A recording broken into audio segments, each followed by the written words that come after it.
عمرك حسيت ان حياتك اتشقلبت اول ما بقيت اب؟ بين مسؤوليات الشغل وضغط الحياة وانك تبقى اب حاضر فعلا بتحس انك تايه؟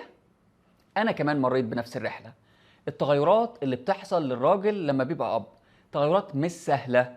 فجأة بتلاقي نفسك مطالب انك تكون سند، قدوة، صديق. والسؤال اللي بيدور في دماغ اي اب هو انا كده اب كويس فعلا ولا لا؟ بودكاست بابزي جه عشان يجاوب على الاسئلة دي.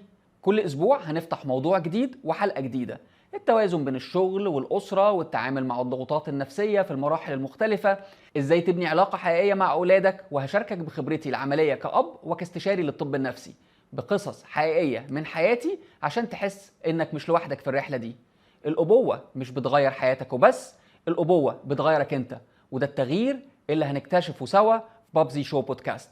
تابعوا بابزي دلوقتي على كل منصات البودكاست، وخلي رحلتك كأب أوضح وأجمل وأعمق.